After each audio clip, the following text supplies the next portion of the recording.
Assalamualaikum warahmatullahi wabarakatuh. Salam sejahtera untuk kita semua. Pada hari ini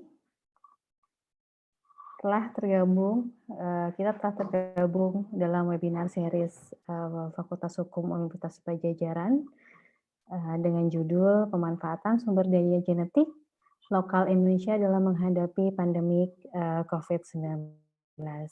Selamat datang kepada para peserta yang telah berkenan hadir hari ini. Perkenalkan, nama saya Helita Novianti Muhtar, dosen dan peneliti di Fakultas Hukum Universitas Pajajaran, yang juga sebagai moderator pada webinar hari ini.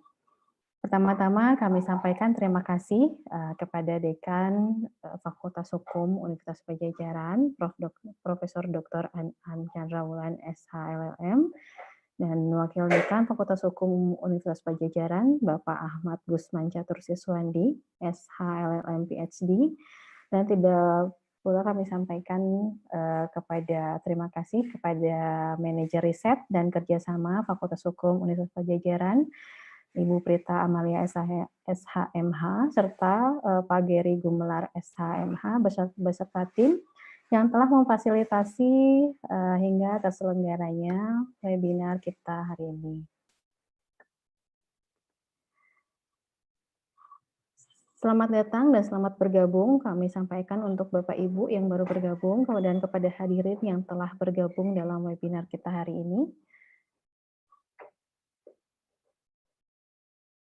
Selamat bergabung juga untuk teman-teman Bapak Ibu dari Direktorat Jenderal Kekayaan Intelektual Kementerian Hukum dan HAM yang berkenan bergabung melalui live melalui YouTube hari ini, dan selamat bergabung juga untuk Bapak Ibu dari Asosiasi Pengajar Kekayaan Intelektual yang telah berkenan join dalam webinar hari ini, dan selamat bergabung untuk kepada Bapak Ibu dari Asosiasi Pengajar Asosiasi Sentra Haki Indonesia. Terima kasih juga telah bergabung.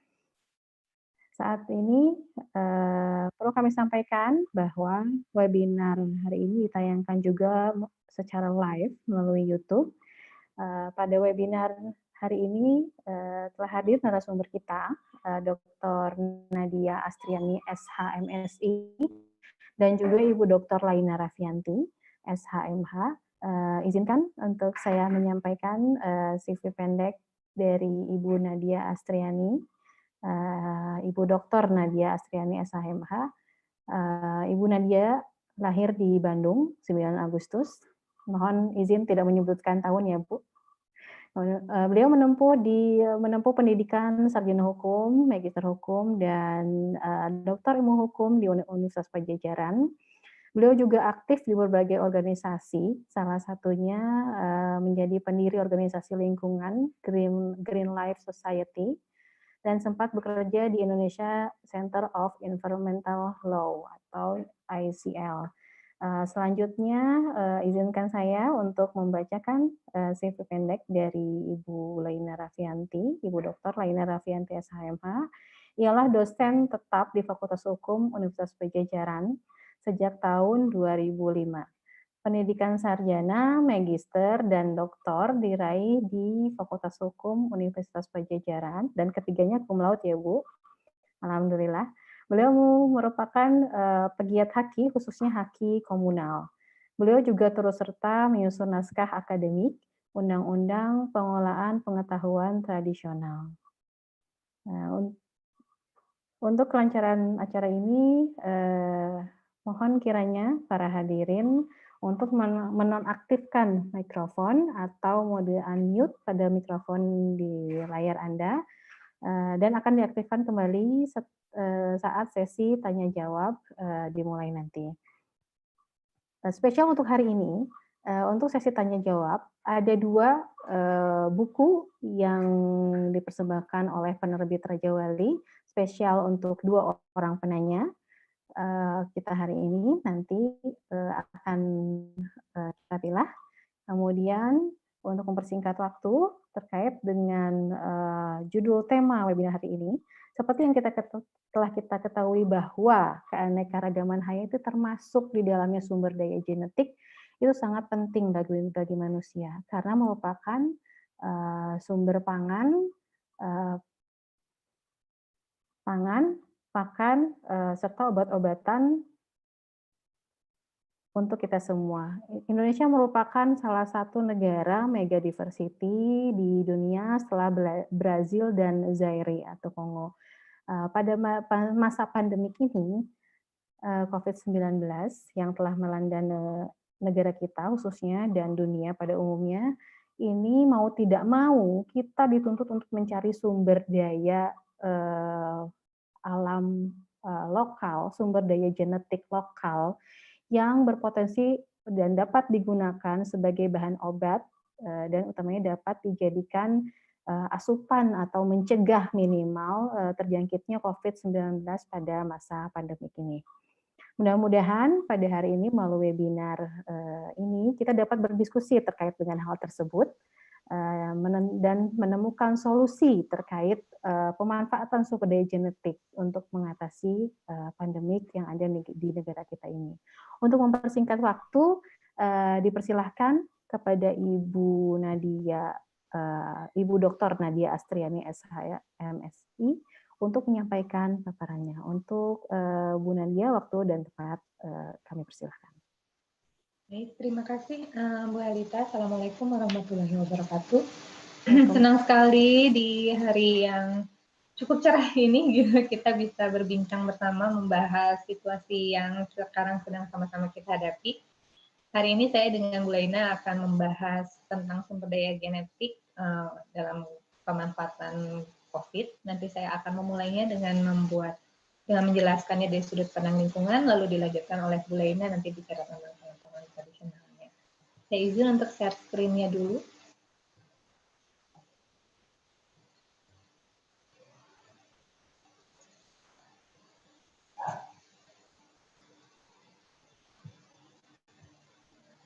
Oke,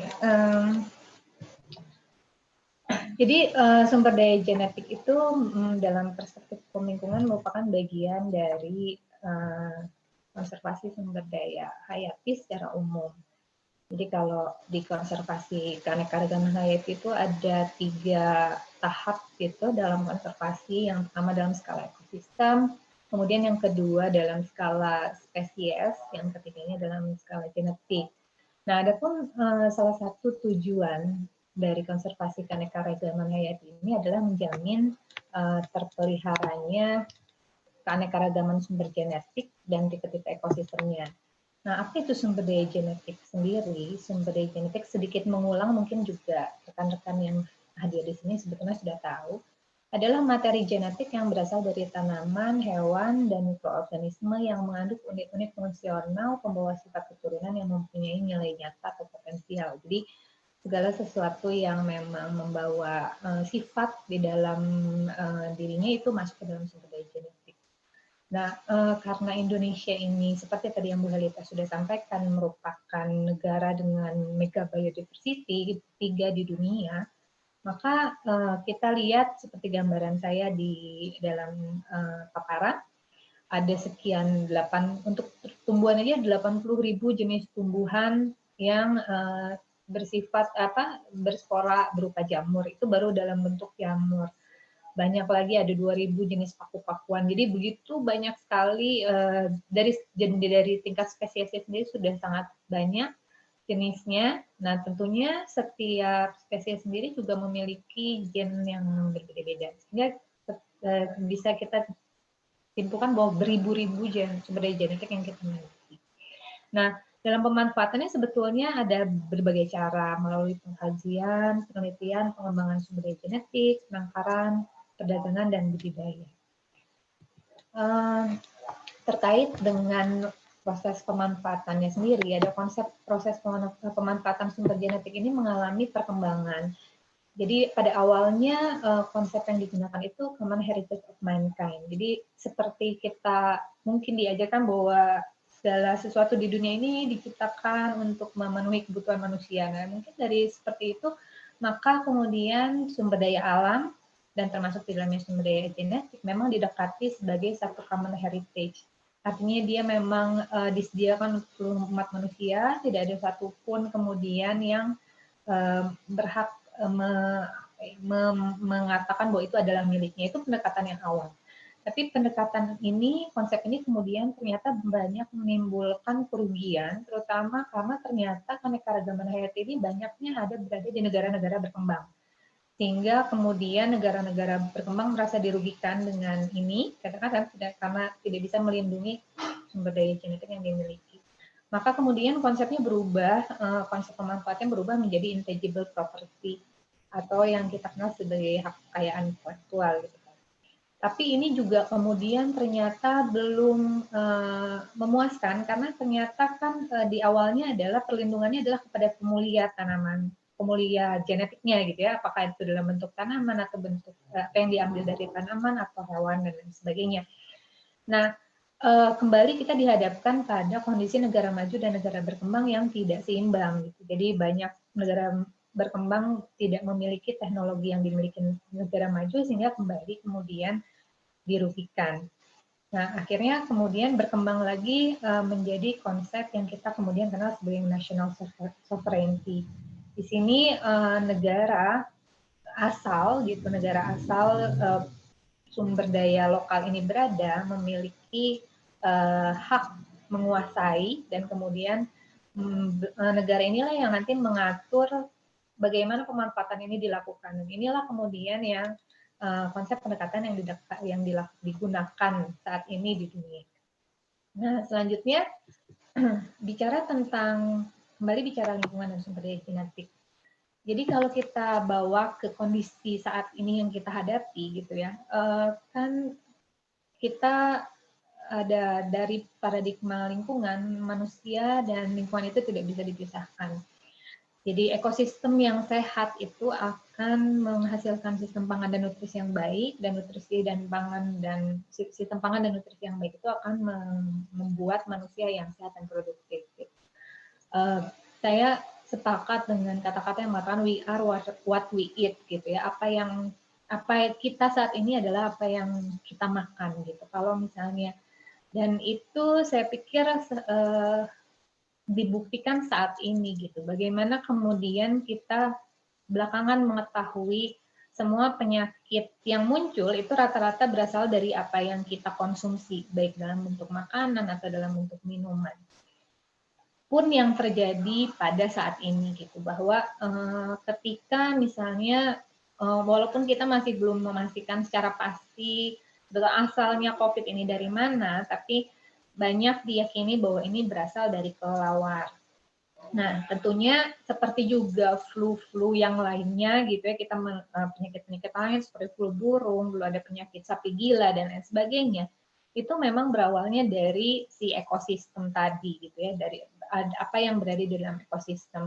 Apakah itu dari hewan atau dari tanaman atau dari air gitu ya, itu semua dan semua kemudian masuk ke dalam tubuh manusia tentu dengan cara dikonsumsi oleh kita. Maka dari itu saya meyakini bahwa proses apa yang kita makan, apakah itu bahan makanan resep, ataukah itu obat-obatan atau jamuan atau minyak yang kita gunakan selama ini gitu, itu sudah melalui proses panjang sehingga kemudian diyakini baik oleh tubuh kita. Dalam konsep lingkungan juga saya meyakini bahwa lingkungan kita sebetulnya artinya gini, suatu lingkungan diberi begitu banyak keanekaragaman hayati itu artinya memang tanaman atau makanan itulah yang dibutuhkan oleh manusia yang berdiam di tempat itu. Jadi misalnya kenapa buah-buahan di Indonesia tuh ada yang manis, ada yang pahit, ada yang asam gitu ya. Itu semua karena memang tubuhnya orang Indonesia membutuhkan itu gitu. Kenapa kemudian ada yang berduri, ada itu semua memang sudah diciptakan untuk memenuhi kebutuhan si orang-orang yang tinggal di wilayah tersebut. Nah, seringkali pengetahuan itu seiring dengan kemudahan yang kita hadapi saat ini, nah itu pengetahuan itu hilang. Jadi kita kemudian mengkonsumsi barang-barang makanan, apalagi dengan kemudian semakin luasnya globalisasi, kita cenderung mengkonsumsi barang-barang yang mungkin bukan berasal dari makanan lokal kita, dan itu kemudian menimbulkan hal-hal buruk yang ada di dalam tubuh kita. Nah, jadi kembali lagi, kalau misalnya kita bicara tentang hubungannya lingkungan dan sumber daya genetik, sebetulnya kalau kita bicara tentang bagaimana menguatkan imunitas atau membuat kondisi tubuh orang Indonesia fit, sehat, tentunya dengan mengkonsumsi keanekaragaman hayati yang memang ada di Indonesia gitu. Karena saya meyakini bahwa semua yang sudah disediakan di Indonesia itu secara itu cocok untuk dikonsumsi oleh orang Indonesia gitu. Apa antara apel Indonesia asli atau apel impor gitu ya? Ya berarti mungkin memang kita orang Indonesia membutuhkan apel yang sedikit asam, tidak manis seluruhnya gitu. Jadi seperti itu. Nah, selanjutnya kita lihat bahwa dalam sumber daya genetik itu digunakan untuk apa saja di Indonesia. Nah, sebetulnya banyak ya, cuman karena kita sedang bicara dalam kerangka pemanfaatan untuk penanganan COVID, maka yang paling penting saat ini adalah sebagai bahan makanan, sebagai bahan minuman, dan sebagai bahan obat-obatan. Kita lihat pada awal COVID ini mulai ramai di Indonesia, harga jahe, bawang meningkat tinggi gitu ya, sangat mahal, bahkan susah dicari gitu, sampai memang sayur bingung kenapa ini jahe banyak banget yang nyari gitu ya. Jahe, pala, ketumbar, kayu manis gitu, itu menjadi sesuatu yang diburu banyak orang, kemudian dibuat minuman gitu ya. Tiba-tiba saya sendiri baru mendengar yang namanya jamu empon-empon itu ya pada saat ini gitu, karena saya nggak pernah dengar kayak gitu. Kalau misalnya minuman secang pernah dengar gitu, yang lain pernah dengar gitu. Tapi kalau kita melihat sebetulnya di wilayah Indonesia manapun, kita mengenal minuman kesehatan. Bentuknya beda-beda, namanya beda-beda gitu ya, tapi isinya sebenarnya mirip-mirip lah gitu. Nah, jadi sebetulnya kan memakan sesuatu itu adalah sebetulnya pertama makanan, kita manusia mencari makan itu adalah untuk bertahan hidup sebetulnya. Jadi saya yakin bahwa resep yang kita miliki bertahun-tahun itu sudah melalui trial dan error, sudah dicoba berkali-kali, sehingga itu bermanfaat buat kita sebetulnya gitu, dan dibutuhkan buat kita gitu. Yang katanya, wah ini daging semua, atau ini jeroan, kolesterolnya tinggi dan lain sebagainya gitu. Tapi di sisi lain bumbu-bumbu yang digunakan ternyata adalah bumbu-bumbu yang sekarang dicari banyak orang karena katanya menimbulkan imunitas yang tinggi buat tubuh gitu ya. Dan kita tanpa sadari ternyata sebelum kita sudah mengkonsumsinya sejak kecil melalui bahan-bahan makanan yang kita gunakan gitu. Jadi kesadaran akan bahwa makanan itu sangat berpengaruh pada tubuh kita itu mulai hilang sebetulnya pada generasi kita mungkin yang milenial, karena tidak merasakan lagi menanam dan lain sebagainya gitu ya, sehingga pokoknya yang penting enak, yang penting tren gitu kan. Tapi sebetulnya kalau kita mau melihat ke belakang gitu, sebenarnya resep-resep yang kita miliki itu sebetulnya gizinya menurut saya akhirnya setelah kita lihat, oh ternyata sudah sangat seimbang, karena di dalamnya tuh mengandung hal-hal yang memang sangat bermanfaat buat tubuh kita gitu. Dulu suka jadi ledekan orang Indonesia tuh makannya tempe aja gitu, tapi kenyataannya ternyata sekarang tempe dan ikan itu menjadi makanan yang sangat disarankan oleh para dokter gitu selama masa pandemik ini gitu. Bahkan sekarang berkembang bagaimana melakukan hidroponik dengan lele dan di atasnya kangkung gitu. Itu makanan sehari-hari yang sebetulnya selama ini kita merasanya makanan yang nggak keren gitu ya, ini, tapi ternyata bermanfaat buat kita semua. Nah, itu sebetulnya kita bisa lihat bahwa sumber daya genetik ini sudah dimanfaatkan oleh masyarakat tanpa disadari, apalagi kalau sekarang sudah disadari seharusnya akan bisa kita manfaatkan lebih lanjut. Nah, kemudian di bidang kesehatan ada dua cara gitu ya pemanfaatan sumber daya genetik ini di bidang kesehatan itu dilakukan. Yang pertama berdasarkan sistem pengetahuan tradisional yang berkembang secara bertahun-tahun. Dan yang kedua adalah pemanfaatan SDG yang melakukan penelitian dan pengembangan pada genetik biokimia melalui penerapan bioteknologi. Nah, tapi yang menarik, beberapa penelitian menunjukkan bahwa mencari senyawa-senyawa yang berguna bagi tubuh ini tidak mungkin dilakukan tanpa menyelusuri pengetahuan tradisional yang dimiliki suatu daerah atau suatu masyarakat. Karena memang kalau kita melihatnya dari sudut masyarakat, kalau memang sudah ada masyarakat yang menggunakan, sebetulnya kan berarti sudah dilakukan trial dan error sebelumnya gitu ya. Jadi sudah dirasakan manfaatnya juga gitu. Di daerah manapun, ibu-ibu yang habis melahirkan biasanya diberikan ramuan-ramuan gitu. Beda-beda jenisnya, tapi semua memiliki semua pasti memiliki ramuan itu. Atau minyak gitu ya, bisa minyak bawang, minyak telon, minyak angin, pokoknya minyak, berbagai macam minyak itu bisa kita temukan. Ada minyak yang dari Bali, berbeda dari yang Kalimantan. Tapi semua punya jenis-jenis yang seperti itu, dan itu kan sudah secara bertahun-tahun sudah kemudian terbukti memang bermanfaat gitu, walaupun ada sebagian yang prejudis yang sangat saintifik mengatakan itu kan belum terbukti, tapi kalau misalnya saya pikir kalau sesuatu yang bertahan sekian ribu tahun itu pasti memang sudah dirasakan manfaatnya oleh banyak orang.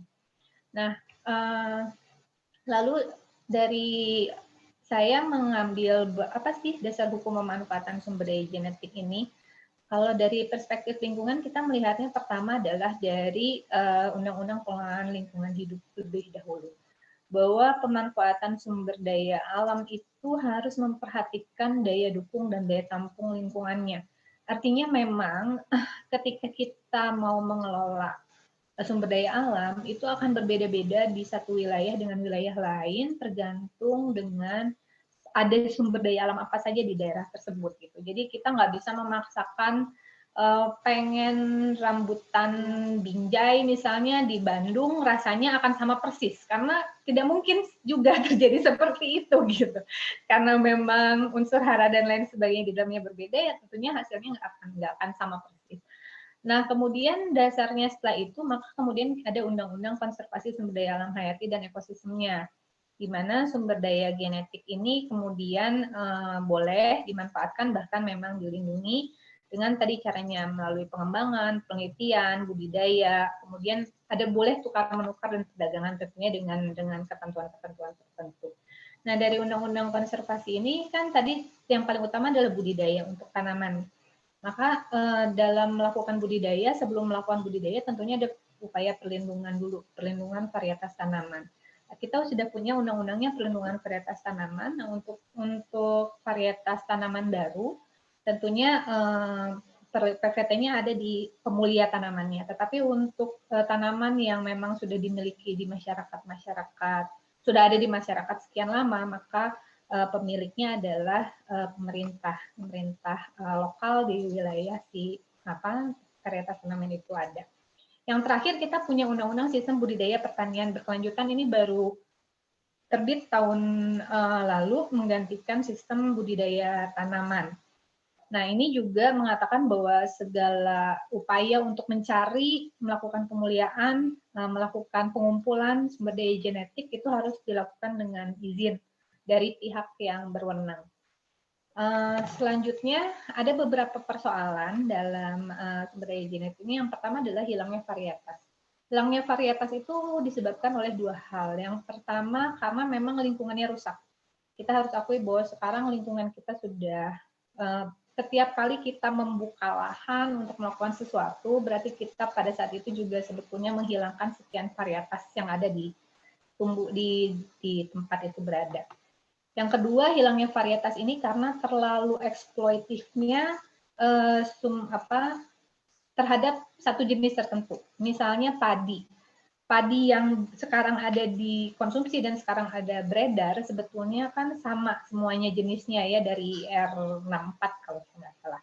Nah, itu padi-padi itu kemudian kita kehilangan sekian 70.000 kalau saya nggak salah. Mungkin teman-teman di sini ada yang punya data yang lebih baik.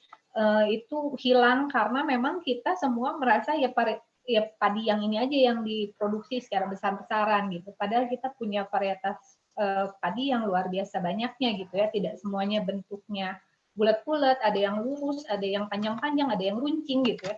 Cuman karena kita memang dibiasakan makan dari kecil oleh orang tua, makannya itu harus yang pulen, yang wangi, jadinya yang dicarinya beras-beras itu aja. Kita tidak terbiasa untuk kemudian berganti-ganti mengkonsumsi jenis.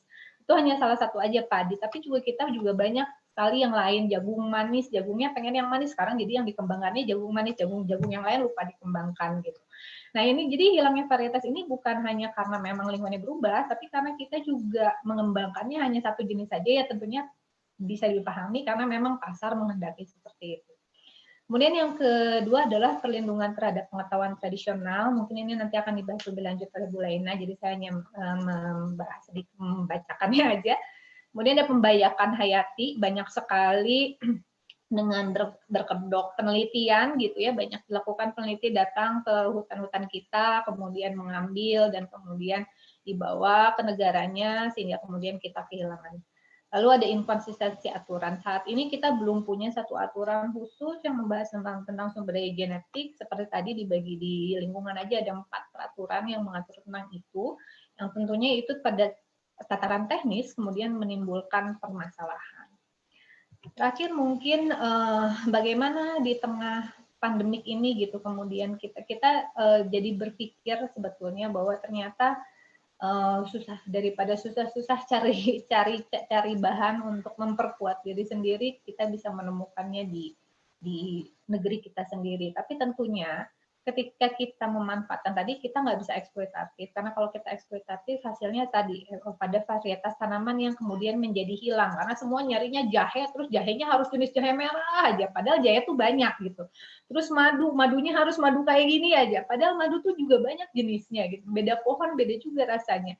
Nah, ketika ini kita harus melihat bahwa ada kaitan antara tadi lingkungan, ekonomi, dan sosial. Gitu. Jangan karena pasar ekonominya yang tinggi tadi gitu ya, tiba-tiba semua bikin jamu empon-empon gitu ya, terus jamu-jamu yang lain terlupakan, semua ini terus kemudian merusak lingkungannya. Dan tentunya di sosial kita harus melihat bahwa kita harus di dalam segi sosialnya ada dua hal. Yang pertama ketahanan pangan, bahwa kita harus menyadari ya, sekarang kan katanya susah ini, ternyata kita bisa nanam sendiri aja di rumah gitu. Ternyata jahe itu gampang gitu ya.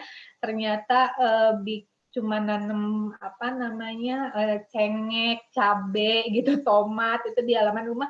Bahkan di dalam kos-kosan pun bisa dilakukan sebetulnya gitu. Sehingga kalau kita mengurangi ketergantungan makanan dari luar, sebetulnya itu akan sangat membantu kita. Terlebih lagi sekarang kita nggak bisa kemana-mana gitu. Punya hidroponik satu ember dengan kangkung aja udah sangat sangat membantu gitu. Itu yang harus kita pikirkan dan tentunya tentang pengetahuan tradisional. Mungkin dari saya itu dulu Bu Helita, nanti dilanjutkan dalam sesi diskusi. Silakan Bu Laina melanjutkan. Terima kasih untuk Ibu Nadia Astriani yang telah menyampaikan presentasinya. Untuk selanjutnya dipersilahkan kepada Ibu Dr. Laina Raffianti SHMH untuk menyampaikan presentasinya. Waktu dan tempat kami persilahkan. Baik, Assalamualaikum warahmatullahi wabarakatuh. Waalaikumsalam warahmatullahi wabarakatuh. Apa kabar Ibu Nadia di ujung sana? Sekarang kita sama-sama di rumah masing-masing ini ya. Dalam kondisi seperti ini, insya Allah kita selalu tetap diberi kesehatan. Kalau tadi Ibu Nadia sudah menyampaikan tentang faktor hukum lingkungannya, dari sini saya akan berbelok sedikit ke kekayaan intelektualnya. Saya sendiri tadi sudah diperkenalkan oleh Ibu Helita.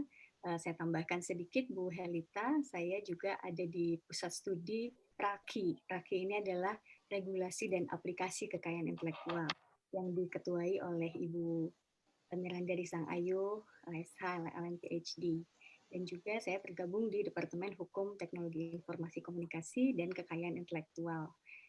Yang ketua departemennya adalah Bapak Dr. Dan Rifanto Budianto, SHLLM, FCB Art.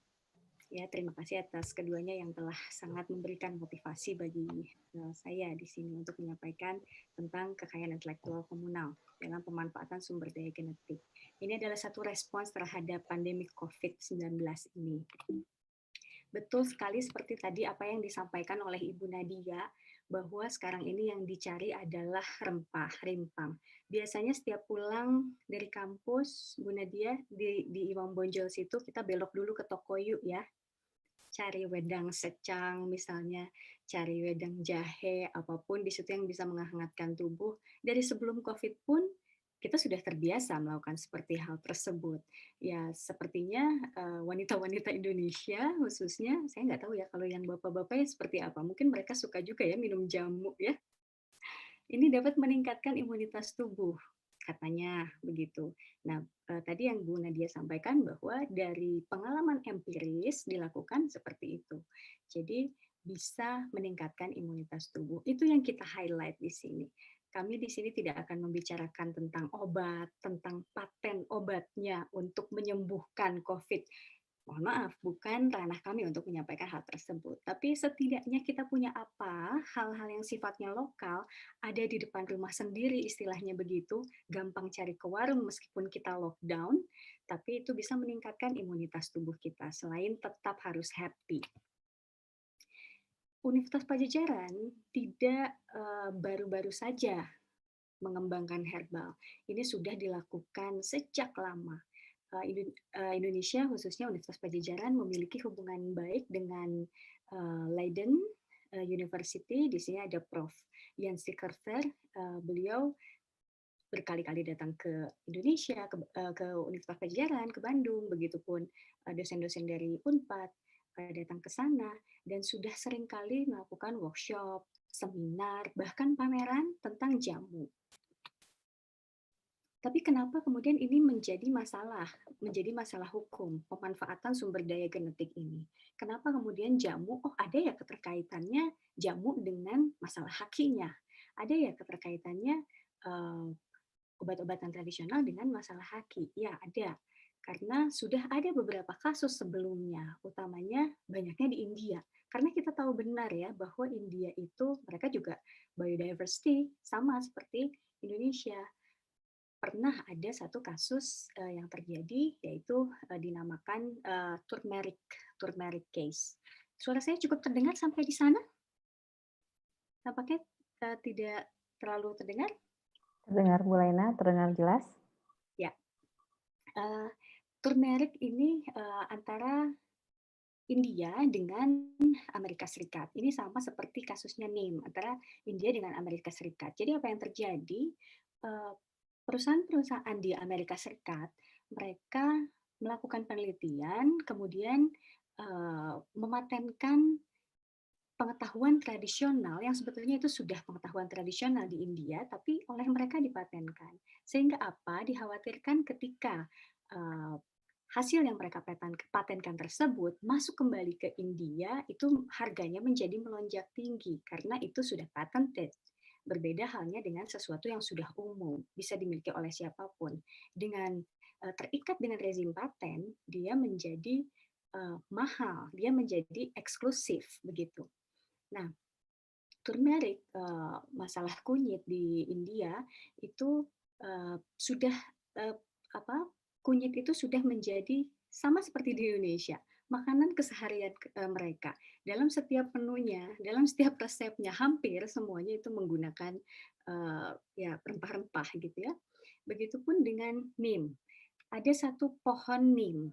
Pohon nim itu kalau di Indonesia fungsinya, bukan dari bentuknya, fungsinya itu mirip dengan pohon kelapa. Jadi dari akarnya, batangnya, daunnya, minyaknya itu semuanya bisa dimanfaatkan. Sama, pohon nim di India pun demikian, yang berfungsi sebagai pestisida, antioksidan, sampai dari akar sampai daunnya itu sangat bermanfaat untuk kehidupan manusia. Dan itu sudah berlangsung lama, turun-temurun oleh masyarakat India sendiri. Kemudian dipatenkan oleh W.R. Grace di Amerika Serikat, dan masyarakat India bergejolak di situ. Mereka tidak terima ketika apa yang sudah menjadi kesehariannya kemudian dipatenkan oleh pihak lain. Nah, di Indonesia memang pernah ada juga yang namanya ini kasus Shiseido ya, antara Indonesia dengan Jepang. Ini memang tidak sampai ke pengadilan, tapi dengan adanya dorongan dan protes-protes keras dari dari organisasi-organisasi non pemerintah di Indonesia, itu akhirnya patennya tidak jadi ya, dibatalkan. Nah, kalau misalnya kita lihat dari data yang sudah ada ini, saya dapatkan dari salah satu jurnal internasional, ini yang paling banyak digunakan sebagai bahan paten itu adalah tumbuh-tumbuhan. Yang kedua kemudian animal. Nah, ini membuktikan bahwa tumbuh-tumbuhan itu sumber daya genetik yang tumbuh-tumbuhan, termasuk rempah, termasuk rimpang, itu juga menjadi hal yang potensial untuk dipatenkan. Ini yang tadi mengenai Shiseido. Shiseido batalkan paten rempah di Indonesia. Khusus lagi wanita, siapa yang tidak tahu merek Shiseido? Mereka sudah leading ya untuk kosmetika. Tapi bahan-bahan yang mereka ambil ternyata berasal dari bahan-bahan yang sudah ada di Indonesia dan berdasarkan pengetahuan tradisional yang ada di Indonesia.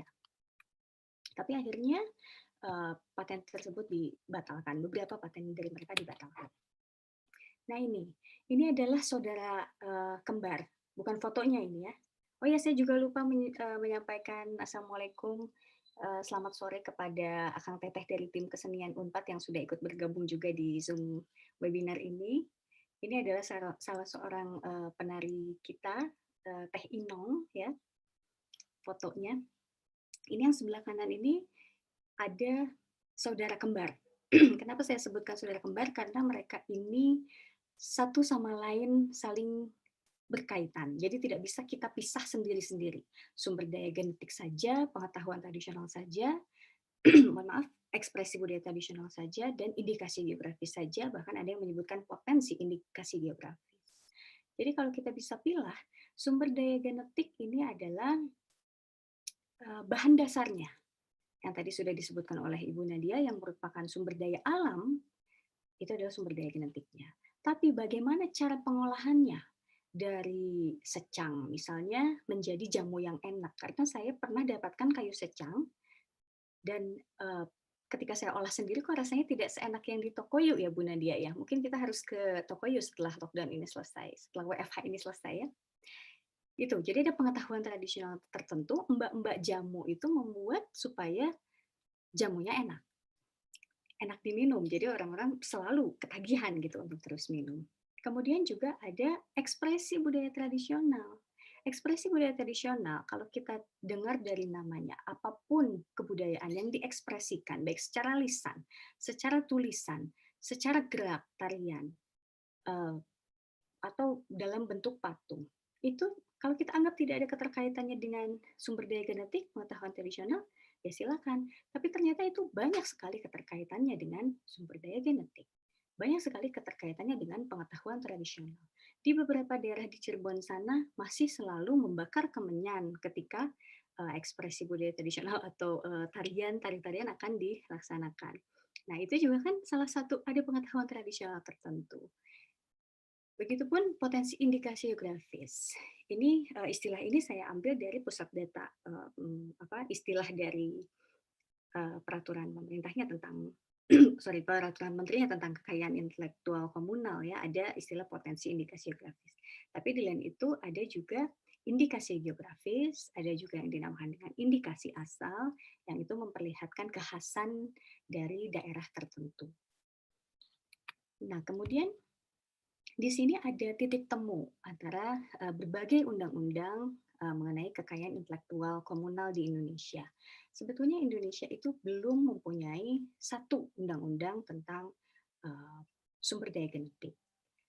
Jadi kalau kita lihat dari sejak lama, sejak sejarahnya di tahun 2005, awal mulanya itu akan dibentuk undang-undang tentang pemanfaatan pengetahuan tradisional. Kemudian berkembang, jadinya ada pengetahuan tradisional, sumber daya genetik, ekspresi budaya tradisional, itu pernah berpisah-pisah, kemudian ada wacana untuk digabung, berpisah kembali, tapi akhirnya sekarang yang ada adalah tidak menjadi undang-undang yang sifatnya khusus atau sui generis, tapi ini ada di dalam tiap peraturan perundang-undangan hak yang sudah ada.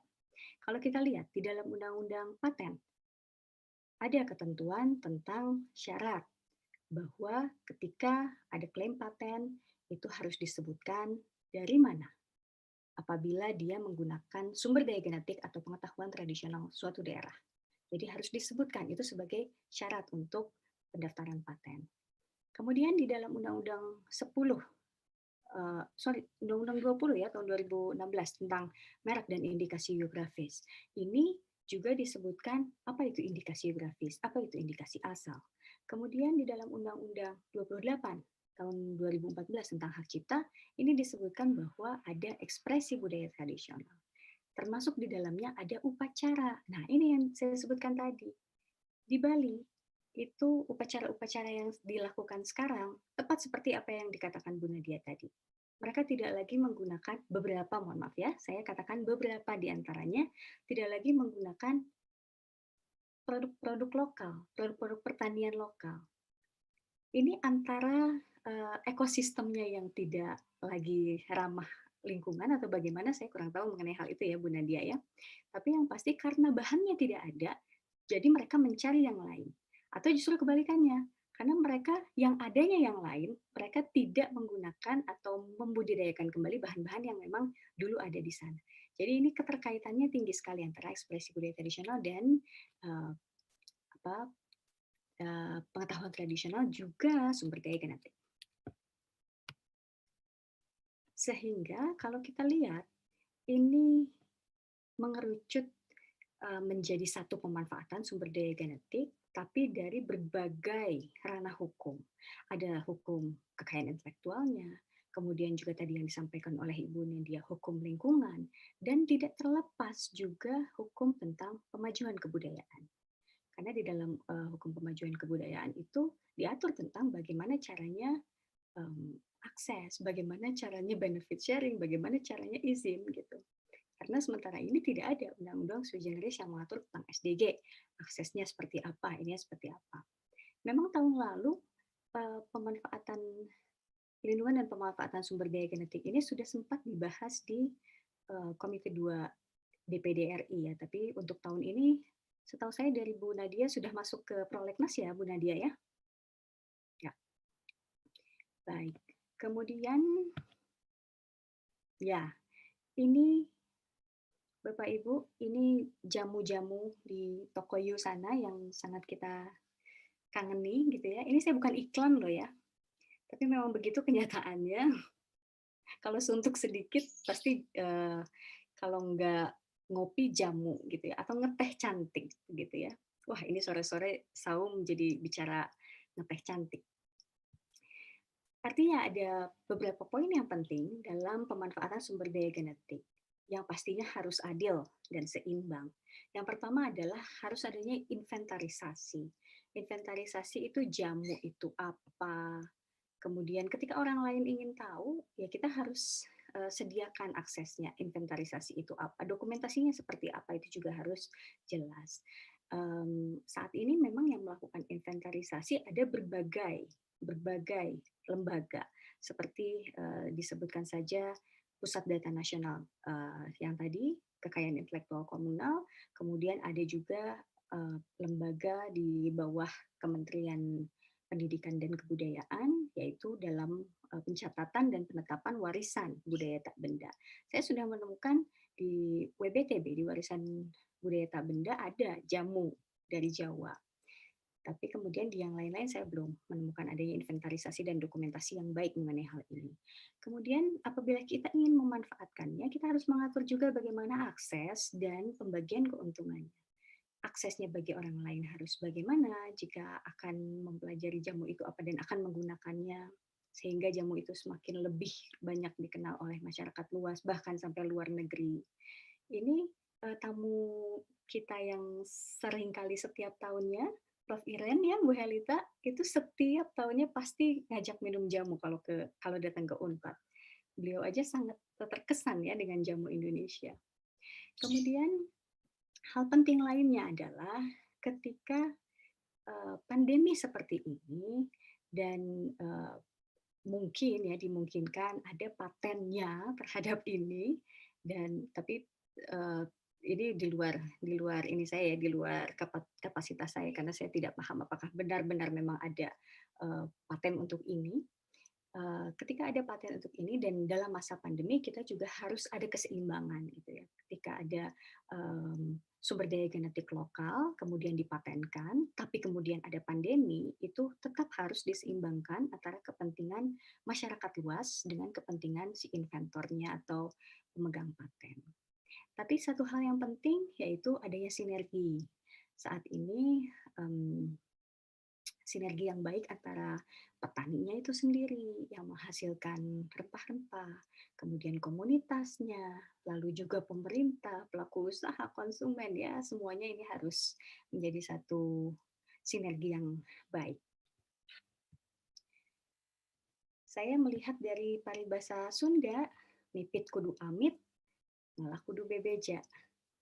Ya, intinya adalah minta izinlah ketika akan mengambil sesuatu. Dari saya cukup, sampai di sini dulu. Terima kasih, Bu Helita. Saya kembalikan. Terima kasih untuk Ibu Dr. Laina Raffianti yang telah menyampaikan paparannya. Hari ini kita ada beberapa pertanyaan untuk ibu-ibu narasumber di sini. Yang pertama dari yang disampaikan melalui Q&A dari Intan Permatasari. Silakan untuk menyampaikan langsung pertanyaannya kepada kedua narasumber kita. Untuk Intan Permatasari, dipersilahkan.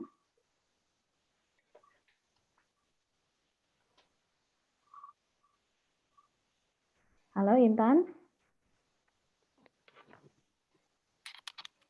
Ya, mungkin koneksinya sedang jelek untuk Intan. Yang kedua pertanyaan dari Bagus Fauzan. Untuk Bagus Fauzan, dipersilahkan untuk bertanya langsung kepada kedua narasumber kita hari ini.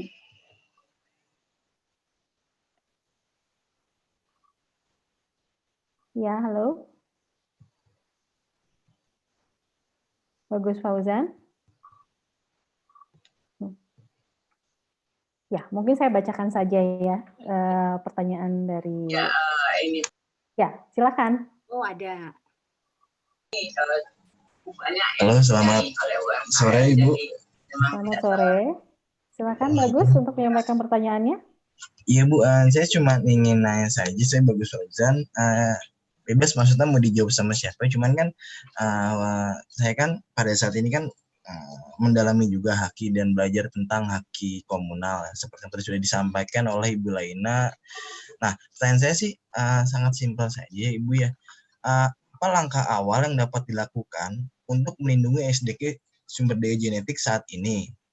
Yang pertama, yang keduanya, manfaat apa yang paling konkret agar masyarakat melek akan perlunya perlindungan terhadap sumber daya genetik di Indonesia, Bu?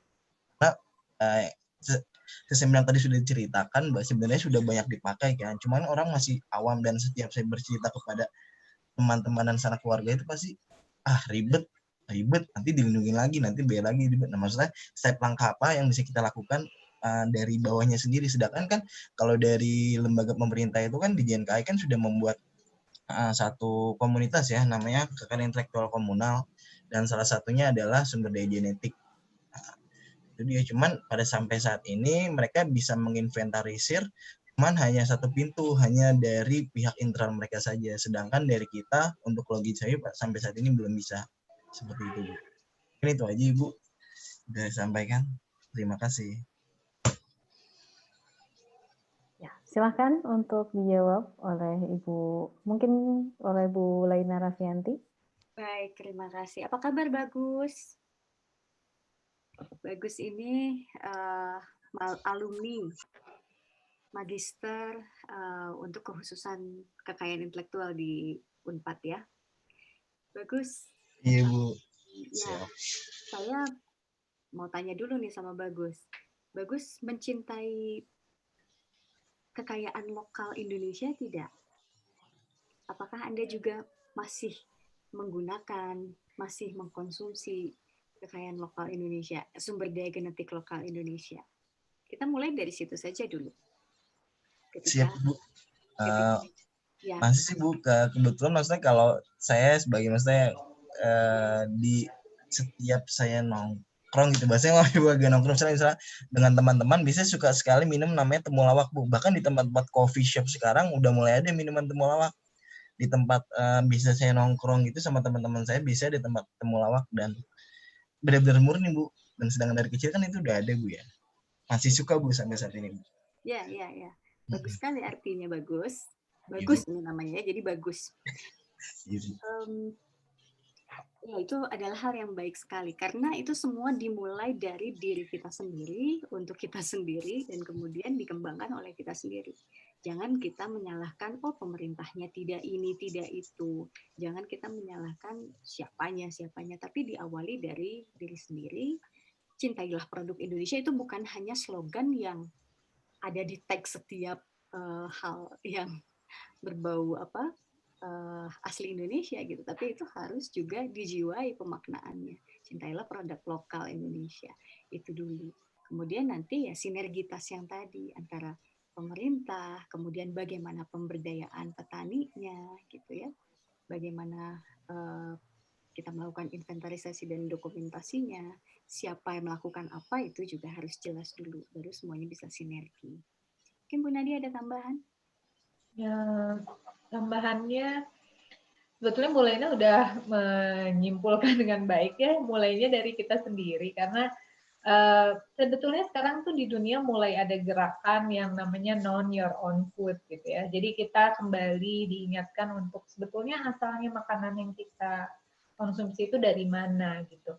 Dan dampak penyakit-penyakit yang timbul dari makanan ini kan sudah sangat sangat besar gitu ya dampaknya pada seluruh umat manusia, sehingga kemudian itu juga menyebabkan orang mulai sadar, terus mulai ada gerakan-gerakan gitu ya, seperti di kota-kota besar tuh sudah mulai ada gerakan kota berkebun dan lain sebagainya. Itu kan sebetulnya salah satu cara untuk kemudian meningkatkan pengetahuan masing-masing di dalam kurikulum anak-anak SD juga sekarang sebetulnya udah ada. Dari dulu sebetulnya ya, kita belajar namanya nanam dari mulai toge, itu kayaknya dari zaman saya SD sampai anak saya SD masih gitu ya, nanamnya dari toge dulu gitu untuk melihat perkembangannya. Nah sayangnya itu kan nggak dipupuk ya, berhenti di SD gitu, SMP lupa gitu, dan kemudian apalagi udah kuliah. Itu tugas kita bersama-sama sih. Saya harap dengan adanya pandemik ini kita makin sadar gitu ya, ternyata makanannya tuh ada di halaman kita sendiri loh gitu. Apa yang kita cari itu sebenarnya ada di halaman kita sendiri gitu. Itu saya pikir kesadaran itu sekarang mulai terbangun ya. Salah satu efek positif dari kondisi ini saya pikir gitu ya, itu orang mulai menyadari itu. Itu mungkin Bu Helita, saya ingin menyapa dulu nih, saya baru melihat attendinya, ternyata banyak banget teman-teman dari Asosiasi Pengajar Hukum Lingkungan yang hadir di sini, ada yang dari Maluku, ada yang dari Jambi, ada yang dari Bengkulu. Selamat datang Bapak Ibu, terima kasih sekali udah bergabung berdiskusi bersama kita hari ini. Ya, terima kasih untuk jawaban dari kedua narasumber. Selanjutnya ada pertanyaan dari Mike Yustia yang disampaikan melalui YouTube. Bagaimana bentuk pelindungan yang paling tepat untuk sumber daya genetik, mengingat rezim Haki juga dinilai tidak tepat untuk melindungi sumber daya genetik ini. Mungkin ini pertanyaan untuk Bu Laina Raffianti mungkin ya. Untuk Bu Laina Raffianti, dipersilakan untuk menjawab pertanyaannya. Baik Bu Helita, sebetulnya pertanyaan ini bisa juga dijawab oleh Bu Helita yang sebetulnya pakar juga di bidang haki ini. Nanti lain kali kita buka series dengan Bu Helita ya. Baik, jadi seperti saya bilang tadi, bahwa sumber daya genetik ini adalah cerita panjang, ya. Diawali dengan adanya CBD, memang Convention on Biological Diversity. Di situ ada tentang akses dan benefit sharing. Dan kemudian dari situ muncullah pemikiran-pemikiran tentang, oh berarti ada yang namanya sumber daya genetik.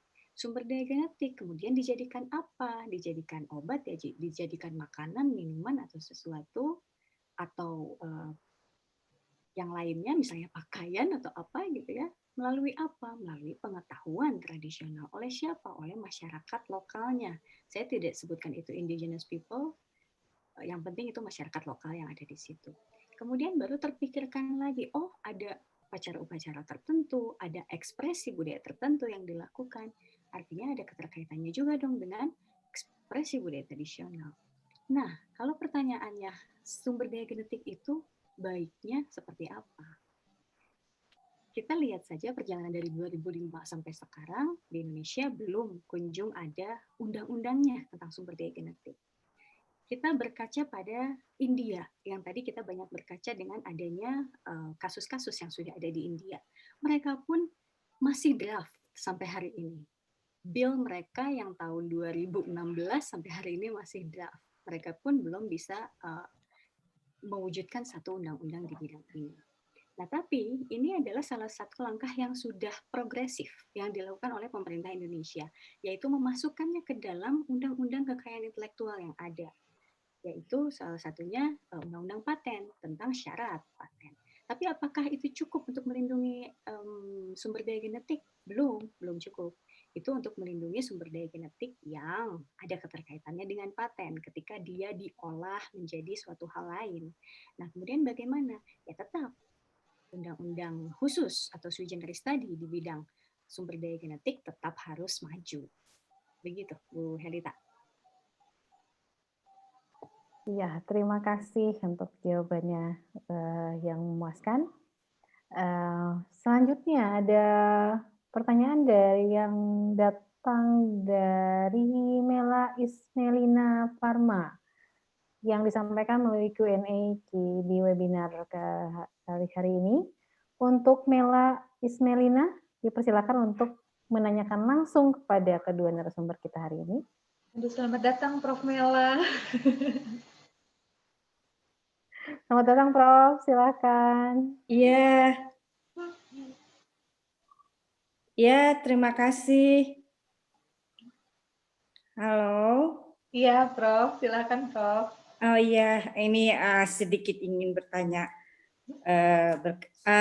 Cukup menarik apa yang dibahas oleh pemaparan keduanya. Tapi ada hal yang menggelitik. Tadi untuk perlindungan hukum tentu sudah dijawab dan ditanya tadi oleh Ibu Laina.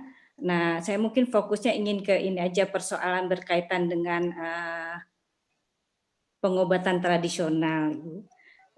Karena kalau dikaitkan dengan sumber daya genetik, kita punya banyak beragam dan variasi berkaitan dengan sumber daya genetik ini. Nah, nampaknya sekarang makin banyaknya cara pengobatan barat dengan menggunakan bahan-bahan kimia. Pada akhirnya nampaknya pengobatan tradisional berdasarkan kearifan lokal bergeser gitu ya. Kita banyak ya, kita sebagai ibu rumah tangga kadangkala kalau anak sakit itu yang dicarinya adalah apotik dengan pengobatan-pengobatan kimia gitu ya, padahal kita punya kearifan lokal berkaitan dengan pengobatan tradisional. Nah, tentu ini menjadi tanggung jawab kita ya sebagai ibu-ibu untuk kembali lagi mengenalkan kearifan budaya lokal berkaitan dengan pengobatan tradisional, juga berkaitan dengan sumber daya genetik ini. Nah, upaya apa ya yang harus kita lakukan untuk kembali lagi mengangkat pengobatan tradisional yang kita punya ini berdasarkan kearifan lokal, tentu dengan perspektif hukumnya seperti apa, harus seperti apa. Mungkin itu titik beratnya pertanyaan saya. Terima kasih.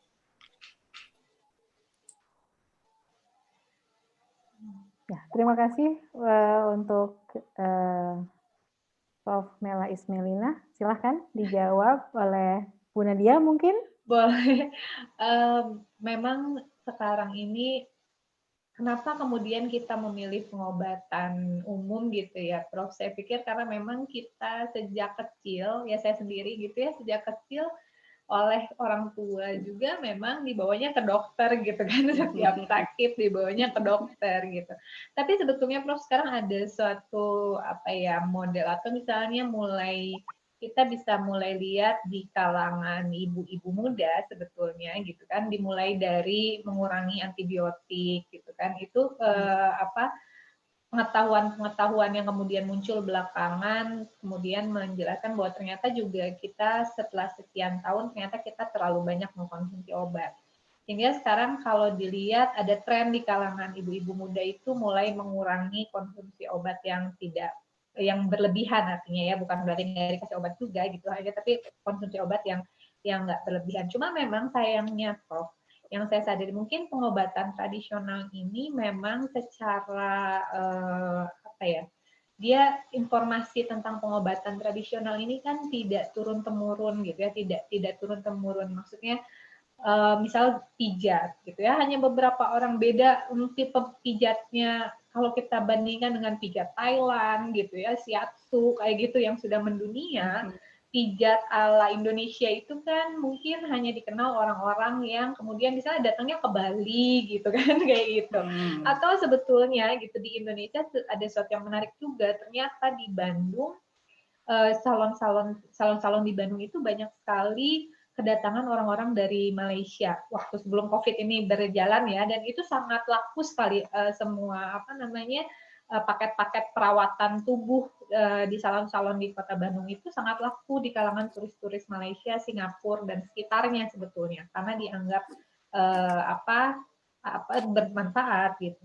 Nah, sayangnya hal-hal ini tidak dikemas dengan baik, sehingga kemudian memang itu juga tidak menurun ya, walaupun misalnya seperti sekarang ibu-ibu muda mulai diajarkan bagaimana cara memijat bayi gitu ya, jadi setidaknya titik-titik mana yang harus dipijat ketika anak-anak nggak enak gitu ya, kita udah mulai mempelajari. Terus sekarang trennya juga adalah dengan penggunaan diffuser dengan minyak-minyak. Sayangnya minyak-minyaknya masih pada impor nih gitu. Padahal gitu minyak-minyak ini sebetulnya ada loh di Indonesia, dan saya sih cukup senang karena ternyata produsen-produsen Indonesia yang terkait seperti itu udah mulai cukup banyak juga gitu. Jadi sudah banyak juga tuh yang membuat minyak-minyak oil yang sekarang ngetren itu, jadi nggak harus lagi pesen yang impor, tapi juga udah ada tuh yang buatannya orang Indonesia gitu. Jadi memang pengetahuan ini sayangnya tidak turun dengan baik ke generasi yang berikutnya, sehingga mungkin saya pikir itu yang terputus gitu. Kalau untuk perlindungannya, ya mungkin tadi Bu Laina juga terkait dengan hukum kebudayaan ya, pemajuan kebudayaan, ada perlunya. Saya pikir yang pertama adalah perlunya database yang baik gitu, karena kita tuh saking beraneka ragam Bu gitu, jadi suka bingung yang mana yang mau kita majukan gitu. Kalau saya selalu di kelas kadang bilang sama anak-anak, di Belanda itu bisa ini karena satu tulip aja, karena cuma punya tulip gitu. Kita punya sekian ribu, tapi saking banyaknya jadi nggak tahu yang mana yang mau ditonjolkan gitu. Bahkan untuk skala kabupaten kota gitu, walaupun kita sudah punya ada tanaman khas gitu yang memang dijual gitu ya, tanaman-tanaman atau makanan buah-buahan gitu yang di daerah-daerah itu udah dijual, tapi menurut saya belum bisa belum bisa dikemas dengan baik, sehingga kemudian belum bisa bersaing dengan apa yang keluar dari apa yang muncul di impor gitu. Mungkin jalur distribusinya kita harus diperbaiki gitu ya. Itu jadi sebenarnya banyak PR-nya sih Bu menurut saya gitu ya. Tapi tentunya PR yang banyak ini harus dimulai dari memang keberpihakan pemerintah kepada sumber daya alam kita gitu. Kita harus akui bahwa sampai saat ini pemerintah Indonesia tuh kalau bicara sumber daya alam tuh masih bicaranya yang minyak gitu kan, tambang gitu ya. Kita masih perhatian terhadap sumber daya alam yang seperti ini masih sulit. Saya sih berharapnya dengan dia masuk di prolegnas, sekarang kalau saya nggak salah ada di Komisi 4, akan ada bahasan yang lebih baik, tapi tentunya tanpa dukungan publik yang kuat, bahasan ini juga tidak akan bisa berjalan dengan baik gitu. Kita perlu dorong bersama-sama supaya undang-undang ini benar-benar dibahas dan kemudian diprioritaskan, dan kita punya sebetulnya dengan pandemi ini kita punya dasar yang kuat nih untuk mendorong pemerintah nih loh, kita punya sumber daya genetik, kita punya ini, ayo kita daripada membahas undang-undang yang kurang perlu, bagaimana kalau kita bahas nih undang-undang yang memang bisa melindungi apa yang kita miliki sekarang. Saya pikir sih dari saya sih itu, mungkin Prof. Mela punya banyak lagi ide yang lebih baik, atau Bu Laina menambahkan. Terima kasih nih atas pertanyaannya Prof. Mela. Betul sekali apa yang tadi disampaikan oleh Ibu Nadia, bahwa yang penting sekali dilakukan itu adalah database. Nah, apa permasalahannya dalam database di kita?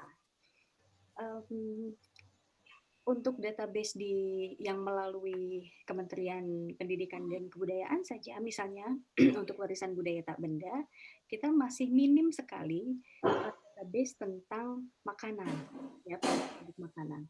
Kalau untuk kesenian, upacara, itu sudah banyak. Karena apa? Karena banyak yang menulis tentang itu. Tapi kalau tentang produk-produk makanan, karena dianggapnya mungkin itu sudah bagian jadi keseharian, jadi tidak dianggap istimewa. Sedangkan makanan khas atau lokal dari Indonesia itu adalah istimewa bagi orang-orang lain yang mengunjungi Indonesia, yang datang ke Indonesia gitu ya. Sehingga karena kita menjadikannya itu sebagai suatu kebiasaan yang sudah biasa, tidak ada keinginan sepertinya untuk menulis dalam bentuk tulisan yang bisa dibaca oleh semua orang gitu. Sehingga disitulah kesulitannya ketika akan membuat pendataan, kita masih kekurangan. Literaturnya mana? Referensinya mana? Tidak ada. Sulit jadinya. Nah, jadi sekarang mari kita menulis dan meneliti tentang makanan-makanan asli Indonesia. Iya, setuju. Mungkin jadi ada hikmahnya juga ya, ada COVID ini.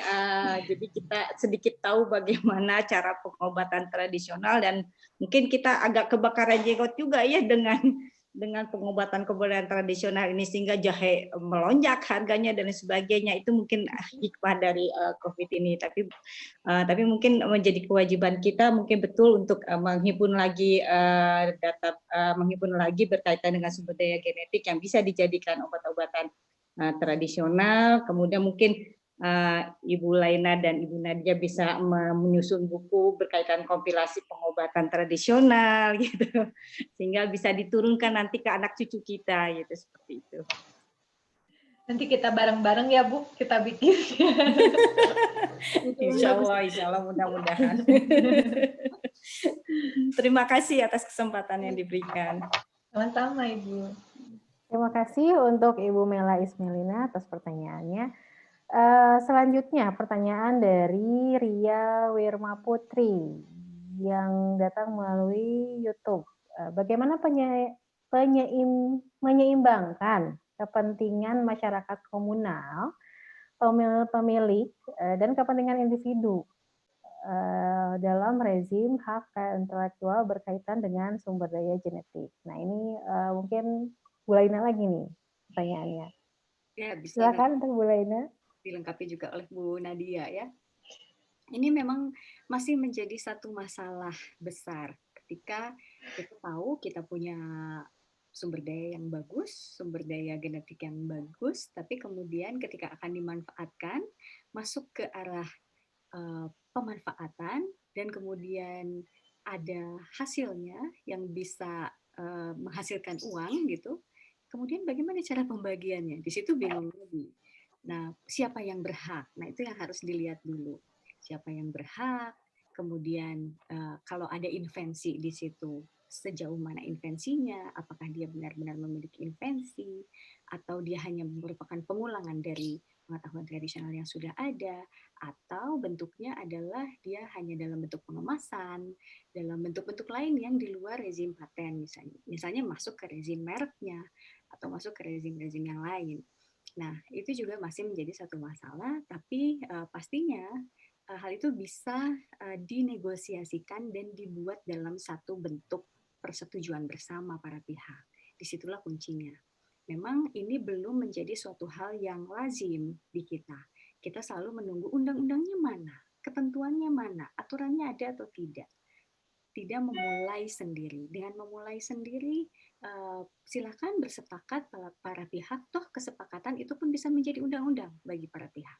Silakan diatur siapa, bagiannya berapa, kapasitasnya berapa, tapi tentunya untuk masyarakat lokal ini perlu mendapatkan pendampingan. Pendampingan itu apa? Bisa dari pemerintah daerah setempat, bisa juga dari pusat studi di universitas, itulah manfaatnya, gunanya dari pusat studi adalah seperti itu. Begitu Bu Helita. Untuk dari Bu Nadia mungkin ada tambahan? Kalau saya mungkin di sini kita harus mendorong peran negara ya dalam pengelolaan sumber daya genetik ini. Maksud saya mungkin itu ya tadi kata Bu Lena ya, kalau di lapangan nanti orang akan nanya dasar hukumnya apa gitu ya. Kenapa saya harus kasih kamu segini? Kenapa nggak buat saya semua gitu kan, itu selalu terjadi gitu. Nah, di sini memang perannya pemerintah ini menjadi penting gitu ya. Tadi ada saya sekilas baca-baca Q&A-nya, ada yang nanya gitu ya prinsip-prinsip negara gitu kan. Ya kan salah satunya prinsipnya adalah ketika kita bicara bahwa di undang-undang bahwa varietas lokal itu dikuasai negara, itu kan artinya sebetulnya negara itu harus membuat aturan gitu.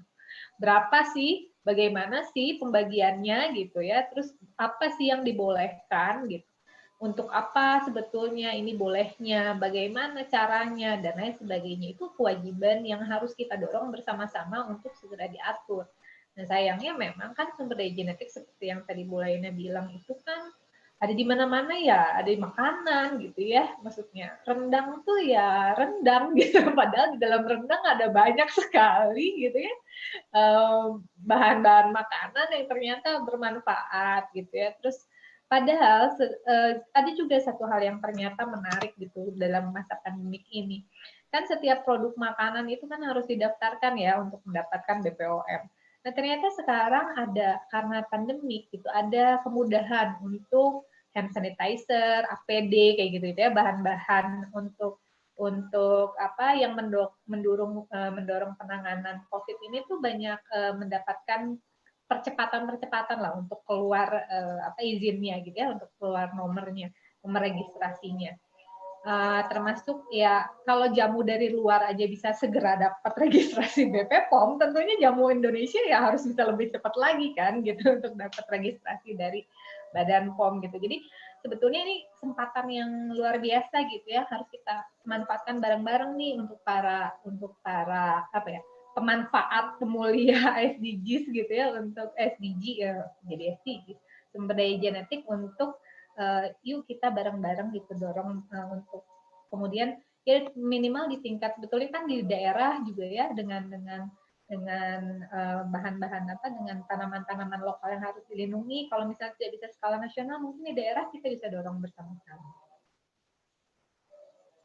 Cukup itu Bu Helita. Ya, terima kasih. Selanjutnya tadi yang kita panggil pertama, Intan Permatasari. Silakan memberikan pertanyaannya langsung kepada kedua narasumber kita. Untuk Intan Permatasari, dipersilakan.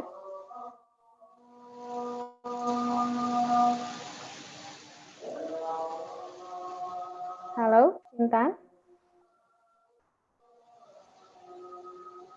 Ya, mungkin koneksinya kurang bagus. Selanjutnya dari Heria Mariati. Untuk bertanya langsung, kami persilakan untuk Heria kepada narasumber kita. Ya. Halo. Ya, silakan. Ya. Tadi saya sudah menyampaikan pertanyaan, berhubung saya ini dari Palangkaraya. Saya yang di PHLI, jadi saya mau menanyakan tentang saat ini kan banyak sumber daya genetik itu hampir sama ya di setiap daerah atau wilayah, bahkan juga di wilayah negara lain. Nah, di tempat kami yang pernah viral itu kan tentang kayu bajakah, ya, yang bisa mengobati penyakit kanker, kemudian tentang pasak bumi. Nah, kesulitan kami adalah wilayah Kalimantan ini kan hampir mirip dengan Malaysia. Jadi untuk sumber daya genetiknya itu mirip.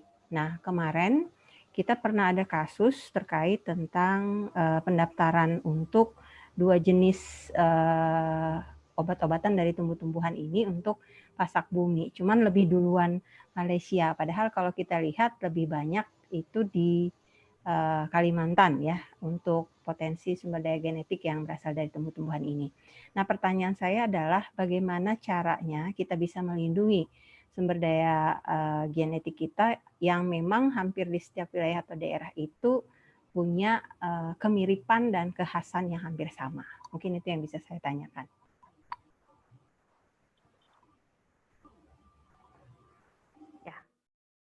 Dipersilakan untuk Ibu Nadia Astriani untuk menjawab pertanyaan. Mungkin Mulaina dulu Bu, karena ini lebih banyak terkait dengan pendaftaran yang Mulaina lebih paham. Silakan Mulaina. Ya. Memang kalau untuk masalah dulu-duluan ya kita seringnya selalu terlambat ya. Semoga dengan tahun ini adalah tahun 2020 adalah tahun kekayaan intelektual komunal. Sebaiknya sih kita gencar-gencarnya itu ya dari sekarang ke depan. Dan lagi ya mungkin karena salah satunya di Indonesia sendiri untuk pencatatan dan penetapan dan pendaftaran dan apalah istilah-istilah itu dilakukan oleh beberapa lembaga, artinya tidak satu pintu gitu ya. Itu juga yang menyebabkan kebingungan bagi masyarakat lokal, khususnya masyarakat di provinsi-provinsi tertentu untuk mencatatkannya harus kemana begitu. Ini saya punya ini, ada produk ini apakah harus didaftarkan di warisan budaya tak benda atau harus didaftarkan di kekayaan intelektual komunal atau bahkan ini adalah indikasi geografis begitu ya. Ini adalah kamar-kamar yang berbeda. Artinya ya tetap harus ada pembinaan untuk menyampaikan apa perbedaan antara satu dan lainnya ini. Nah, kemudian tadi disebutkan bahwa ada kemiripan mungkin ya, yang satu dengan yang lainnya. Kemiripan itu selalu pasti ada. Kita berpatokan pada kekhasan. Khasnya apa? Sekarang ada jamu dari Jawa Barat yang seperti apa, jamu dari Jawa Tengah yang seperti apa, itu sama-sama jamu tapi khasnya apa? Nanti kita lihat. Kalau misalnya memang sama dari beberapa provinsi, ya bisa, kalau misalnya sama dalam satu provinsi dari beberapa kabupaten bisa dianggap menjadi kekayaan provinsi, kekayaan budaya provinsi. Tapi kalau beberapa provinsi ya bisa diangkat lagi menjadi nasional. Mungkin seperti itu, Ibu. Terima kasih. Bu Helita, saya dengar ada door prize ini. Ya, untuk door prize diberikan untuk dua penanya pertama yang bertanya secara langsung, Ibu narasumber. Ini untuk Bagus Fauzan dan Prof. Mela mungkin ya. Nah, selamat. Ya, pertanyaan selanjutnya. Banyak sekali pertanyaan di sini yang muncul dari YouTube, dari Q&A. Selanjutnya yang hadir, pertanyaan yang datang melalui YouTube. Ini terkait dari Avila. Bagaimana langkah konkret yang bisa dilakukan untuk menghindari agar sumber daya genetik lokal kita tidak dibawa ke luar negeri? Karena seperti yang diketahui, Haminjon atau kemenyan yang terbaik itu berasal dari Sumatera Utara. Bagaimana nih tips dan trik dari kedua narasumber kita? Silakan. Mulainya mungkin ya. Dilanjut Bu Nadia. Ayo, quit. Ya, silakan Bu Laina Rafianti.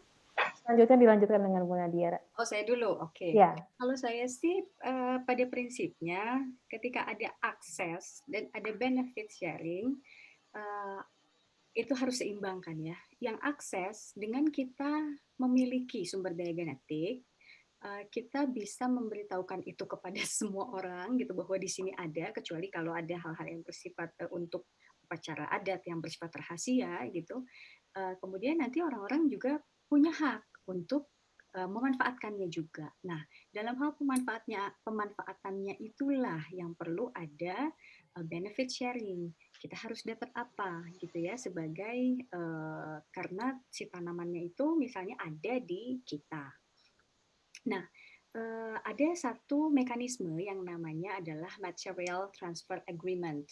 Nah, dalam perjanjian ini disebutkan apa saja yang ditransferkan, misalnya ada material apa ditransferkan, kemudian nanti apa yang bisa dilakukan dari material ini. Jadi ada perjanjiannya, klausul-klausulnya, hak dan kewajiban para pihaknya untuk apa saja. Sebelum lupa, saya juga tadi ada salah satu pertanyaan di Q&A yang saya sempat baca sekilas, ada pertanyaan mengenai terkait dengan ini, bagaimana dengan publikasi ilmiah? Ketika ada publikasi ilmiah, kemudian kita membeberkan segala sesuatu, bukankah itu menjadi pembeberan juga yang ada hal-hal yang sifatnya klaim-klaim untuk kalau bisa dipatenkan ke depannya? Yaitu tentunya jika itu berpotensi untuk dipatenkan, silahkan patenkan duluan. Kita seringkali kecolongan karena menganggap ini untuk kepentingan publikasi ilmiah, ini kepentingan ilmiah. Artinya kita loss saja begitu diucapkan, disampaikan, dituliskan semuanya. Padahal itu harus kita filter juga. Yang berpotensi untuk dipatenkan silahkan didaftarkan dulu patennya. Tapi kalau patennya itu ada keterkaitannya dengan sumber daya genetik atau pengetahuan tradisional terkait sumber daya genetik, itu silahkan diurus dulu dengan masyarakat lokalnya. Mangga, Bu Nadia. Saya diajarin Bu Laina juga sebetulnya ini yang mau saya sampaikan. Jadi publikasi sebetulnya semakin banyak orang tahu bahwa itu spesies jenis tertentu itu asalnya dari daerah itu, semakin susah diklaim gitu oleh orang lain sebetulnya. Jadi sebetulnya saya juga baru tahu Bu kalau kemenyan paling bagus itu dari Sumatera Utara dari Bu Afila sekarang, itu sebelumnya saya nggak tahu malah gitu kan. Nah informasi-informasi ini memang tidak banyak gitu orang yang tahu, kecuali mungkin memang dinas-dinas yang memang, bahkan mungkin dinas-dinasnya pun saya ragu juga, belum tentu tahu nih dinas-dinas, entah itu dinas perkebunan atau dinas lingkungan hidup gitu ya, yang kemudian punya punya kewenangan di bidang ini gitu, mungkin juga tidak tahu. Kalau memangnya, tapi tadi ketika mengatakan bahwa itu adalah terbaik gitu ya, tentu kan harus ada dasarnya ya, yang secara untuk kita mengklaim sesuatu itu sebagai yang paling itu kan tentu harus ada dasarnya. Sehingga tadi Bu Lena bilang publikasi itu menjadi penting gitu untuk mengatakan bahwa oh iya memang ini ada loh.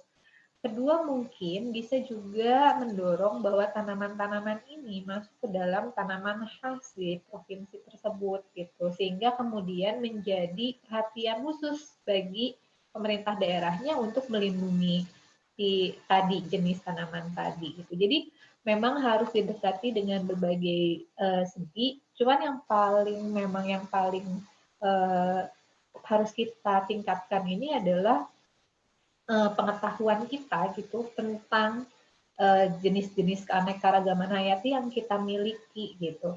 Kan kita nggak bisa ya ngebedain monyet Sumatera sama monyet Jawa, kecuali kalau misalnya ada tulisannya di bawahnya gitu. Di bawah jalan-jalan ke Tahura Dago juga saya kalau nggak baca tulisannya nggak bisa bedain tuh pohon yang satu sama pohon yang lain gitu. Nah ini jadi masalah di kita sebetulnya gitu. Ketika orang-orang daerahnya sendiri pun tidak menyadari tanaman yang dimiliki, ya tentunya akan mudah kemudian tanaman itu diklaim oleh orang lain. Karena ketika ditanya, memang benar ya ini daya tanaman di sini? Tuh baru lihat loh tanamannya. Nah, gimana kalau kita sendiri bilang baru pernah lihat gitu ya. Kayak heboh tanaman ginseng, itu kayaknya sama deh. Kalau di kita namanya bukan ginseng, tapi ini taunya bahasa daerah yang biasa kita pakai gitu. Jadi ya memang kita punya PR besar gitu untuk mengenali kembali jenis keanekaragaman hayati yang ada di daerah kita masing-masing. Menurut saya itu PR kita bersama.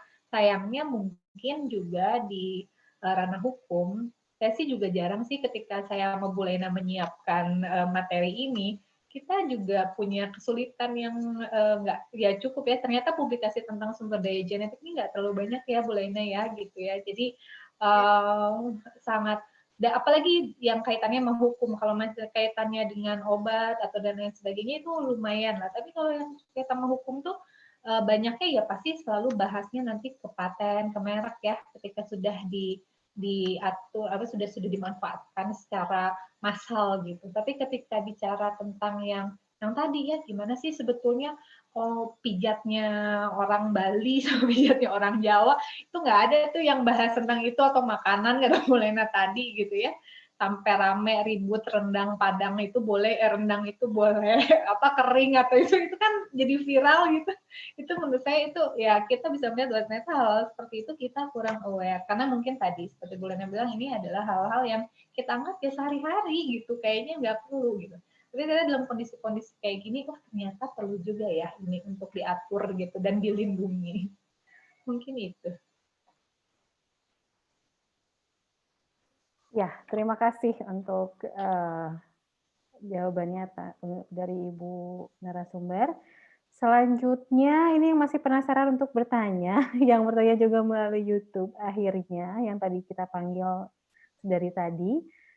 Intan dari Fakultas Hukum Universitas Tulungagung.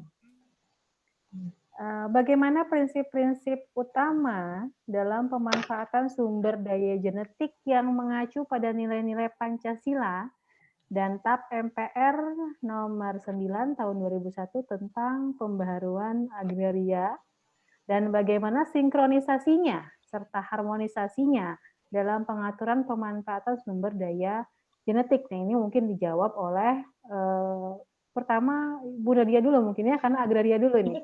Baru nanti sumber daya genetik oleh Bu Laina Raffianti. Silakan. Oke, sebetulnya ada di dalam TAP MPR itu ada 9 prinsip-prinsip pembaruan ya sumber daya alam. Tapi yang mungkin yang paling penting untuk sumber daya genetik ini ada 5. Yang pertama prinsip NKRI, bahwa ya kita sebagai satu negara kesatuan tentunya harus memiliki satu politik hukum nasional untuk kemudian bagaimana sih melindungi sumber daya genetik ini gitu ya. Kan harus diawali dari itu gitu. Apakah memang kita sama-sama pemerintah dan kemudian masyarakat Indonesia ini meyakini bahwa ini sesuatu yang harus kita lindungi bersama nih gitu ya. Ketika sudah satu pemikiran bahwa ya se-Indonesia itu ya sama-sama percaya bahwa memang ini harus kita lindungi dan kita harus atur, ya maka kita harus mulailah mengatur. Kemudian prinsip penguasaan oleh negara. Tadi gitu ya, bahwa di undang-undang tuh sudah disebutkan bahwa varietas lokal itu dikuasai negara. Hanya kan sebetulnya kita tidak bicara hanya soal pengaturan saja sebetulnya gitu. Kalau bicara tentang prinsip menguasai negara ini kan kita ada 5 hal yang harus bisa dilakukan oleh pemerintah. Pertama, menetapkan kebijakannya. Kemudian melakukan pengurusan, pemerintah juga sebetulnya bisa mengurus ini, bagaimana caranya melalui mungkin ada badan otoriti atau yang lain sebagainya. Kemudian melakukan pengaturan, kemudian melakukan pengelolaan, bagaimana sih sebetulnya ini harus dikelola. Dan terakhir pengawasan mungkin, dan harus kita sadari bahwa pengawasan itu juga sangat lemah di kita gitu ya. Pengawasan sumber daya alam hayati itu sangat lemah, tapi saya pikir kembali lagi pengawasan ini kenapa lemah? Karena kita tidak punya kembali database yang kuat gitu ya. Ketika ada tanaman lewat, kita nggak tahu itu tanaman itu langka atau enggak gitu kan. Saya sampai dulu pernah bilang juga, coba bisa nggak ya kita bikin database gitu ketika masuk kayak sekarang gitu ya, database-nya via komputer, kemudian ketika tanaman masuk gitu kan, masuk ke dalam pemeriksaan itu langsung ada terdeteksi ini loh tanaman langka gitu kan sekarang kalau untuk mengenali wajah manusia aja udah bisa, ya tentunya mengenali tanaman-tanaman seperti itu saya sih membayangkannya mungkin ada ya alat untuk kayak gitu karena kan kita kalau ingatan manusia susah gitu untuk mengetahui bedanya ikan yang udah langka sama yang enggak, walaupun sejenis kan nggak mungkin tanpa kalau bukan aslinya. Lalu prinsip yang lain kemakmuran rakyat tentunya gitu ya, bahwa semua pengelolaan sumber daya genetik ini harus dilakukan sebesar-besarnya untuk kemakmuran rakyat Indonesia gitu. Lagi terkait dengan obat, makanan, bahan pangan itu kan memang harus untuk masyarakat lah gitu. Sekarang kita ribut-ribut mengenai pandemik ini kita mungkin nggak ada ketahanan pangannya. Kenapa gitu? Harusnya kita sudah mulai dari awal. Lalu prinsip keberlanjutan dan prinsip keadilan gitu, bahwa tadi oke, kita sudah tahu kita mengelola, kita memanfaatkan satu jenis, tapi jangan lupa juga memanfaatkan jenis yang lain. Jangan sampai karena tadi overeksploitasi, kemudian menyebabkan varietasnya hilang, dan sebagainya. Yang keadilan ya tentunya tadi nanti akan mungkin akan diperjelas bahwa memang sumber daya genetik ini harus memberikan keuntungan tidak saja bagi ya masyarakat Indonesia pada umumnya tentu yang memanfaatkan, tapi bagi mereka-mereka yang memang secara khusus memanfaatkannya dan memproduksinya menjadi sesuatu yang lebih mudah untuk dikonsumsi oleh masyarakat secara umum. Mungkin saya agak cepat ngomongnya karena udah dikasih peringatan waktunya katanya tinggal dikit lagi. Nggak kerasa ya 1,5 jam. Nggak bolehnya ditambahkan? Iya, sedikit saja. Kalau saya highlight-nya di dikuasai oleh negara itu berbeda dengan dimiliki. Nah, ini yang akan menitik beratkan pada kalau dikuasai oleh negara untuk sebagai identitas nasional. Tapi kepemilikannya itu tetap komunal. Artinya mereka itulah masyarakat-masyarakat lokal setempat yang memilikinya dan memiliki hak untuk memanfaatkannya dengan pihak-pihak lainnya. Begitu. Highlight-nya di situ saja. Ya. Terima kasih. Masih banyak sekali ini pertanyaan yang datang, baik dari YouTube maupun dari Q&A. Tapi karena keterbatasan waktu kita, kami mohon maaf untuk pertanyaan yang belum terjawab. Mungkin kita bisa sampaikan melalui email atau melalui next webinar selanjutnya. Kita bikin sesi 2, Ibu. Untuk Bu Laina dan Bu Nadia. Menarik sekali ya diskusi kita hari ini. Dari diskusi ini kita tahu bahwa ternyata banyak sekali sumber daya genetik, sumber pengetahuan tradisional yang dapat dimanfaatkan untuk kita bersama dalam mengatasi pandemik akibat COVID ini. Karena keterbatasan waktu, kita harus menutup webinar hari ini. Untuk para narasumber, terima kasih telah berbagi ilmunya di sore hari ini. Terima kasih juga, Melita. Terima kasih juga. Terima kasih juga untuk semua attendee dari yang hadirnya luar biasa sekali hari ini. Ya, terima kasih juga untuk para hadirin yang telah hadir. Ya. Hatur nuhun. Izinkan sebelum berakhirnya webinar ini, izinkan saya menyampaikan sedikit pantun mungkin dari saya. Antar si cupid ke Mangga 2, tidak lupa beli celana. Meski kita di rumah saja, jangan lupa untuk sehat dan bahagia. Akhir kata saya ucapkan terima kasih kepada semua pihak, tetap sehat, tetap di rumah, dan tetap bahagia. Wassalamualaikum warahmatullahi wabarakatuh. Waalaikumsalam warahmatullahi wabarakatuh. Terima kasih Bu Helita. Terima kasih Bu Laina. Terima kasih Bu Helita. Terima kasih yang hadir semuanya.